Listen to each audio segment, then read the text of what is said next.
দেখেন এটা একটা ভোল্টেজ স্টেবিলাইজার। তো ভোল্টেজ স্টেবিলাইজারটা আসলে এটা কিছু নষ্ট ছিল, কিছু সমস্যা ছিল। তো ভোল্টেজ স্টেবিলাইজারটা ঠিক করা হয়েছে।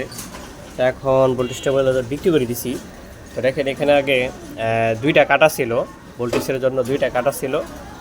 তো আমি এখানে আসলে ভোল্টেজের জন্য দুইটা কাটা না দিয়ে, আমার কাছে দুইটা কাটা ছিল না, তাই একটা কাটা দিয়ে আপাতত যেটা আউটপুট, শুধু আউটপুটটা দেখায় দিলাম যে আউটপুটটা কতটুকু ভোল্টেজ দেয়। আর এখানে কিন্তু ভিতরে যে ট্রান্সফর্মারটা বানানো হয়েছে এটা কিন্তু একটা পুরাতন, মানে সম্পূর্ণটাই পুরাতন। তো ট্রান্সফর্মারটা কিন্তু এখানে কিন্তু যথেষ্ট ভালো মানের তার দেওয়া হয়েছে। আপনার এখানে দেখা যাচ্ছে 24 নাম্বার তার আছে আউটপুটে, মানে যেটা এসি কয়েল করা হয়েছে। তো ওটা সব মিলায় কিন্তু টেবুলারটা অবশ্যই অনেক ভালো। তাই এখানে আরেকটা যে টেবুলার ছিল সেটা আপনাদেরকে একটু দেখাবো, সেই টেবুলারটা কেমন ছিল বা কতটুকু মান ছিল। আসলে এগুলো কিন্তু আসলে খুব যে শক্তিশালী টেবুলার তা কিন্তু না, তারপরেও এগুলা আমরা টেকনিশিয়ানরা বানায় থাকি। তো আমি এটা যেহেতু পুরাতন বিক্রি করে দিছি, এটার ব্যাপারে আর কী বলার আছে। তো দেখেন এখানে আগে একটা টেবুলার ছিল, আমি এই টেবুলারটা একটু দেখাই। এটা কিন্তু এটা প্রায় সেম, তবে এটা ট্রান্সফরমার মান কিন্তু অনেকটা খারাপ ছিল। তো তো যাই হোক, মান যেমনই থাক, তারপরও বিষয়টা আলোচনা করতে হবে। তো দেখেন এটাও কিন্তু 3 রিলে একটা সার্কিট, এটাও একটা 3 রিলে সার্কিট।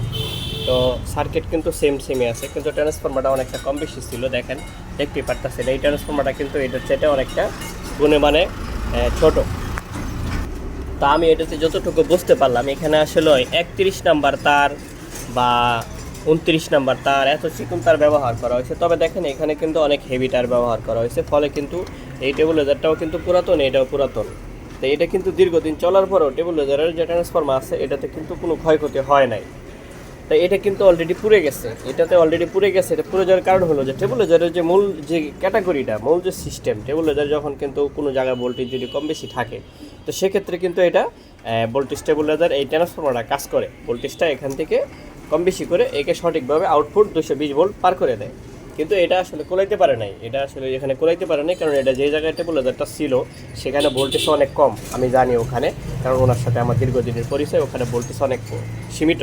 তো সীমিত থাকার ফলে এই টেবুলাইজারটা কিন্তু এখানে কন্ট্রোল করতে পারে নাই, তার জন্য কিন্তু পুড়ে গেছে। তারপর আবার এখানে তারটাও কিন্তু অনেক চিকন, দেখতেই পারতেছেন এটার তারটা কিন্তু অনেক হেভি। আর এটা কিন্তু তার একবারে যে চিকন, আমি যদি একটু ভালো করে দেখাই, একটু ফলো করে দেখেন যে একবারে চিকন তার, পুরো একবারে ছাই হয়ে গেছে। আর এটাকেও যদি একটু কাছাকাছি দেখাই, দূর থেকে দেখতে পারতেছেন যে তারটা কিন্তু যথেষ্ট শক্তিশালী।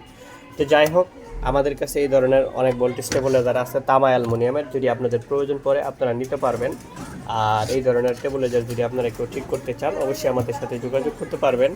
আর আমাদের কাছে অনেক টেবুলাইজার আছে। আর যদি আপনাদের এই আমাদের ভিডিওগুলো ভালো লাগে, এই ধরনের ভিডিওগুলো, তাহলে অবশ্যই আমাদের চ্যানেলটা সাবস্ক্রাইব করে রাখবেন। আমাদের চ্যানেলটা অবশ্যই নতুন চ্যানেল, তো চেষ্টা করবো আমরা এই ধরনের ভালো ভালো ভিডিও দেওয়ার জন্য। তো ঠিক আছে, সবাই ভালো থাকেন, দোয়া চাই। আসসালামু আলাইকুম।